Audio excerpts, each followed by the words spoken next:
I'm in Tomorrowland at Disneyland, and I'm going to go inside the Star View Station. That's a member lounge for Disney Vacation Club members, and I want to bring you with me and show you some of my favorite artwork that's inside. So let's go on inside.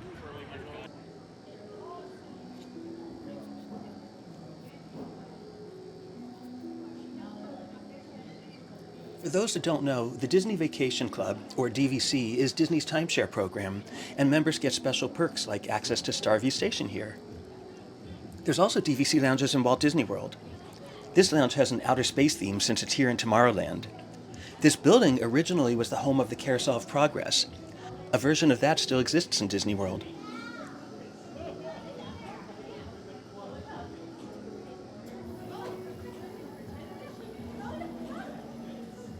So here's the lobby, and come on over to this mural. I want to show this to you. This was intended not to just be a beautiful entry piece, but a great place for selfies too. There's the DVC logo on the tail of that rocket ship.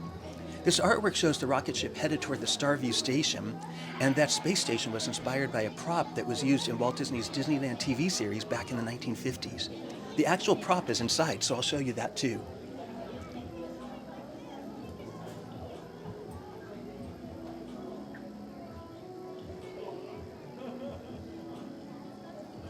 All right, let's proceed to airlock.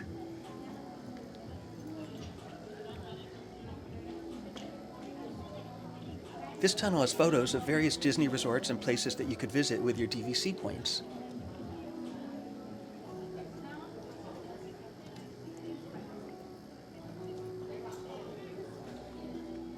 This is the Star View Station. The DVC lounges are places to just stop and rest and recharge your phone or recharge yourself and get some free soft drinks or coffee or snacks. I'll show you around a bit before I show you my favorite piece. This first piece of art, the DVC says, was concept art for Walt Disney's Progress Land Pavilion, which was in the 1964 and 1965 New York World's Fair. But I think it might be Progress City, which was up here where I'm standing. After seeing the Carousel of Progress show, you would come upstairs here and you would see a big model of a futuristic city with the buildings lit up and little monorails moving and things. You can still see a small part of that model from the People Mover in Walt Disney World. I don't know, maybe that artwork is Progress Land. I'm not sure. Anyway, over there is concept art from the Adventure Through Inner Space ride, which was at Disneyland starting in 1967. It's where Star Tours is today.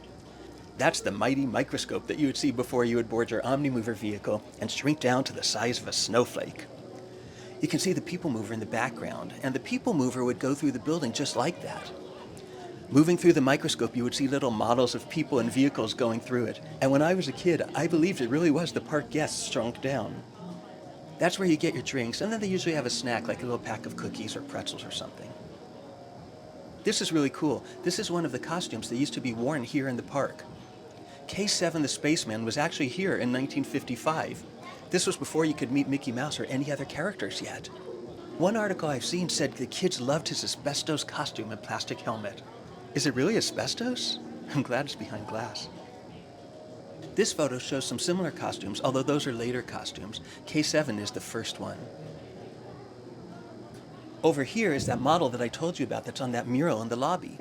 This was first seen on TV in 1955 on an episode of Walt Disney's Disneyland TV series called Man in Space, and then Man and the Moon.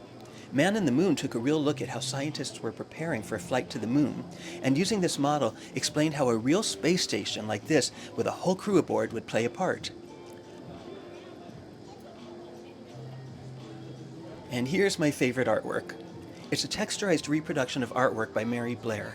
Mary Blair was a great Disney artist who was known for her very unique style. She did concept art for movies like Peter Pan, Alice in Wonderland, Cinderella, and so much more. And she was greatly responsible for the look and feel of both the interior and exterior of It's a Small World here at Disneyland. Mary designed this for the new Tomorrowland in 1967, and it was turned into a big tile mural. I loved that mural. She also designed the 9-story tall mural in the Contemporary Resort in Walt Disney World. This was above the Circle Vision building. Circle Vision was a 360-degree movie, and the sponsor was Bell Systems, a group of communication companies. So this is children communicating around the world through music.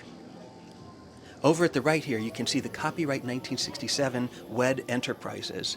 Today what is known as Walt Disney Imagineering. Here's a photo I took of the mural when it was at Disneyland, and in a minute I'll take you over to see where that used to be. By the way, if you like this video, please help me out and subscribe and hit like and let me know in the comments. Okay, let me show you where the mural used to be. So today this is Buzz Lightyear Astro Blasters, but this used to be Circle Vision, and I used to love that. It was wonderful. And right behind that, that's where the mural was. And here's something cool. It's still there, and it's still intact. Now, I don't know whether we're ever going to see it again, but for me, I think it's kind of cool to know that.